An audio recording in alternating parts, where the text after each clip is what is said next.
This is reading 10 of Artemis Fowl, and we're up to chapter 6, and it's titled Siege. Artemis leaned back in the study's leather swivel chair, smiling over steepled fingers. Perfect. That little explosion should cure those fairies of their cavalier attitude. Plus, there was one less whaler in the world. Artemis Fowl did not like whaling ships. There were less objectionable ways to produce oil byproducts. The pinhole camera concealed in the locator had worked perfectly. With its high-resolution images, he had picked out the fairies' telltale breath crystals. Artemis consulted the basement surveillance monitor. His captive was sitting on the cot now, head in hands. Artemis frowned. He hadn't expected the fairy to appear so human. Until now, they'd been merely quarry, animals to be hunted. But now, seeing one like this, in obvious discomfort, it changed things. Artemis put the computer to sleep and crossed to the main doors. Time for a little chat with their guest. Just as his fingers alighted on the brass handles, the door flew open before him. Juliet appeared in the doorway, cheeks flushed from haste. "Artemis!" she gasped. "Your mother, she—" Artemis felt a lead ball drop to the bottom of his stomach. "Yes?" "Well, she says, Artemis, that you're—" "Yes, Juliet, for heaven's sake, what is it?" Juliet placed both hands over her mouth, composing herself. After several seconds, she parted spangled nails, speaking through her fingers. "It's your father, Sir Artemis Senior. Madame Fowl says he's come back." For a split second, Artemis could have sworn his heart had stopped. Father? Back? Was it possible? Of course, he'd always believed his father was alive, but lately, since he'd hatched this fairy scheme, it was almost as if his father had shifted to the back of his mind. Artemis felt guilt churn in his stomach. He had given up on his own father. "Did you see him, Juliet, with your own eyes?" The girl shook her head. "No, Artemis, sir, I just heard voices in the bedroom, but she won't let me through the door, not for anything, not even with the hot drink." Artemis calculated. They had returned barely an hour since. His father could have slipped past Juliet. It was possible. Just possible. He glanced at his watch, synchronized with Greenwich Mean Time by constantly updated radio signals. 3 a.m. Time was ticking on. His entire plan depended on the fairies making their next move before daylight. Artemis started. He was doing it again, pushing family to one side. What was he becoming? His father was the priority here, not some money-making scheme. Juliet was still in the doorway, watching him with those enormous blue eyes. She was waiting for him to make a decision, as he always did. And for once, there was indecision scrawled across his paled features. "Very well," he mumbled eventually. "I'd better go up there immediately." Artemis brushed past the girl, taking the steps 2 at a time. His mother's room was 2 flights up, a converted attic space.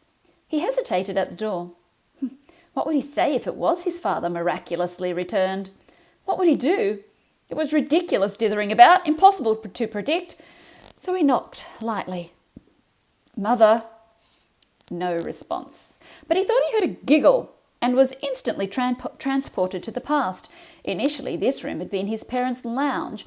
They would sit on the Chase lounge for hours, tittering like schoolchildren, feeding the pigeons or watching the ships sailing past on Dublin Sound. When Artemis Senior had disappeared, Angeline Fowl had become more and more attached to the space, eventually refusing to leave it altogether. "Mother, are you all right?" Muffled voices from within, conspiratorial whispers. "Mother, I'm coming in." "Wait a moment! Timmy, stop it, you beast! We have company!" "Timmy?" Artemis's heart thumped like a snare drum in his chest. Timmy, her pet name for his father. Timmy and Artie, the two men in her life. He could wait no longer, and he burst through the double doors. His first impression was light. Mother had the lamps on. That was a good sign, surely. Artemis knew where his mother would be. He knew exactly where to look, but he couldn't. What if? What if?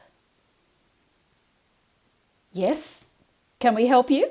Artemis turned, his eyes still downcast. It's me. His mother laughed, airy and carefree. I can see it's you, Papa.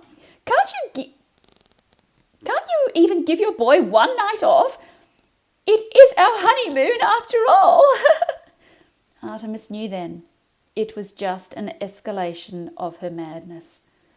Papa? Angeline thought Artemis was his own grandfather? Dead over 10 years. He raised his gaze slowly. His mother was seated on the chase lounge, resplendent in her own wedding dress, face clumsily coated with makeup. But that wasn't the worst of it. Beside her was a facsimile of his father, a picture, constructed from the mourning suit he had worn on that glorious day in Christchurch Cathedral 14 years ago. The clothes were padded out with tissue, and on top of the dress shirt was a stuffed pillowcase with lipstick features. It was almost funny. Artemis choked back a sob, his hopes vanishing like a summer rainbow. What do you say, Papa? Said Angeline in a deep bass voice. Oh, in a deep bass, nodding the pillow like a ventriloquist, manipulating her dummy. Oh, one night off for your boy, eh? Artemis nodded. What else could he do? One night then. Take tomorrow too. Be happy. Angeline's face radiated honest joy. She sprang from the couch, embracing her unrecognised son. Oh, thank you, Papa, thank you! Artemis returned the embrace, though it felt like cheating. You're welcome, Ma. Angeline. Now I must be off. Business to attend to. His mother settled beside her imitation husband. Yes, Puppy, you go. Don't worry, we can keep ourselves so amused. Artemis left. He didn't look back. There were things to be done, fairies to be extorted. He had no time for his mother's fantasy world. Captain Holly Short was holding her head in her hands. One hand, to be precise. The other was scrabbling down the side of her boot on the camera's blind side. In actuality, her head was crystal clear, but it would do no harm for the enemy to believe her still out of action. Perhaps they would underestimate her, and that would be the last mistake they ever made. Holly's fingers closed around the object that had been digging into her ankle. She knew immediately by its contours what was concealed there. The acorn! It must have slipped into her boot during all the commotion by the oak. This could be a vital development. All she needed was a small patch of earth, then her powers would be totally restored. Holly glanced surreptitiously around the cell. Fresh concrete by the looks of it. Not a single crack or flaky corner to be seen. Nowhere to bury her secret weapon. Holly stood tentatively, trying out her legs for stability. Not too bad. A bit shaky around the knees, but otherwise sound enough. She crossed to the wall, pressing her cheek and palms to the smooth surface. The concrete was fresh all right, very recent, still damp in places. Obviously her prison had been specially prepared. Looking for something? Said a voice, a cold, heartless voice. Holly reared back from the wall. The human boy was standing not 2 metres from her, his eyes hidden behind those mirrored glasses. He had entered the room without a sound. Extraordinary. Sit, please. Holly did not want to sit, please. What she wanted to do was incapacitate this insolent pup with her elbow and use his miserable hide for leverage. Artemis could see it in her eyes, and it amused him. Getting ideas, are we, Captain Short? Holly bared her teeth. It was answer enough. We are both fully aware of the rules here, Captain. This is my house. You must abide by my wishes, your laws, not mine. Obviously, my wishes do not include bodily harm to myself or you attempting to leave this house. It hit Holly then. How do you know your name? Your rank? Artemis smiled, though there was no joy in it. If you will wear a name tag. Holly's hand unconsciously covered the silver tag on her suit. But that's written in. Gnomish. I know. I happen to be fluent, as is everyone in my network. Holly was silent for a moment, processing this momentous revelation. Fowl, she said with feeling, you have no idea what you have done. Bringing our worlds together like this could mean disaster for us all. Artemis shrugged. I'm not concerned with us all, just myself. And believe me, I shall be perfectly fine. Now sit, please. Holly sat, never taking her hazel eyes from the diminutive monster before her.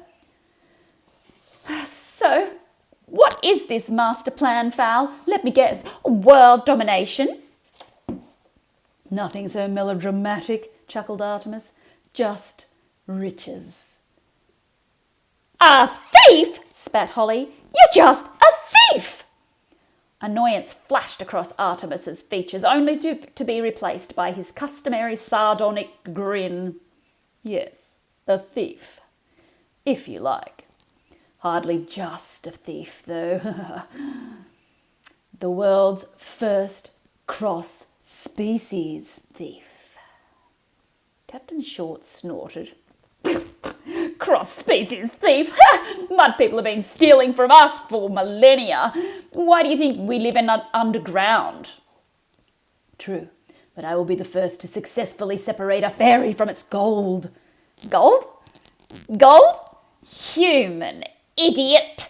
You don't honestly believe that a crock of gold nonsense? Oh, some things just aren't true, you know.